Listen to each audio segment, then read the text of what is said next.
A nearly $80 million payout from the government's coffers will be distributed to public sector workers and pensioners in the form of salary increases, back pay, and one-time payments, according to Prime Minister and Minister for Finance Philip J. Pierre. On February 2025, the government will pay a 6% tax-free back pay to all government employees from grade 1 to 18 for the triennium from April 1st, 2022 to March 31st, 2025.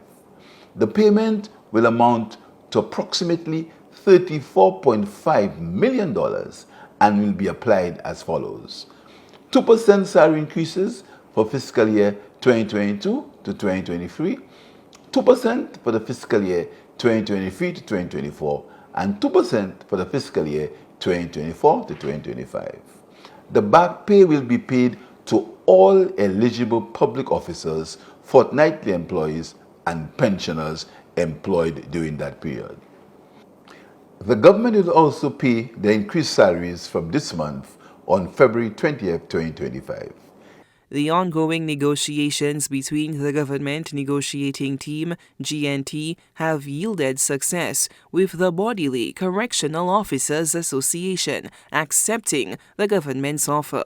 Prime Minister Philip J. Pierre also referenced the remaining unions that have yet to reach an agreement. Although negotiations between the Government Negotiating Team, the GNT, and the Police Welfare Association and the National Workers Union are still ongoing, police officers and fortnightly paid workers represented by the National Workers Union will receive their back pay together with other public sector workers. However, I have instructed the Government Negotiating Team to use their best efforts to ensure that negotiations on issues of concern are resolved in an amicable manner at the earliest possible opportunity. Pierre stressed that his administration's efforts focus on strengthening the foundation to uplift St. Lucia's workforce, both past and present. The government has also given consideration to pensioners who retired prior to April 1st, 2022 and would therefore not benefit from the triennium increases and back pay granted to public officers between grades 1 to 18. As a gesture of goodwill, the government has agreed to pay a one-time bonus of $500 to all pensioners who retired prior to April 1st, 2022. This one-time payment will total $1.5 million and will also be paid on February 20th, 2025. In his national address on Tuesday night, Prime Minister Pierre reaffirmed his administration's commitment to fair wages for workers in St. Lucia. He underscored key legislation enacted by previous SLP administrations as evidence of the party's long-standing dedication to workers' rights.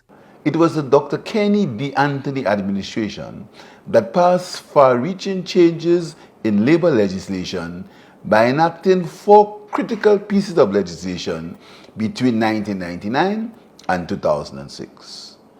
The Minimum Wage Act No. 27 of 1999, allowing for the creation of the Minimum Wage Commission.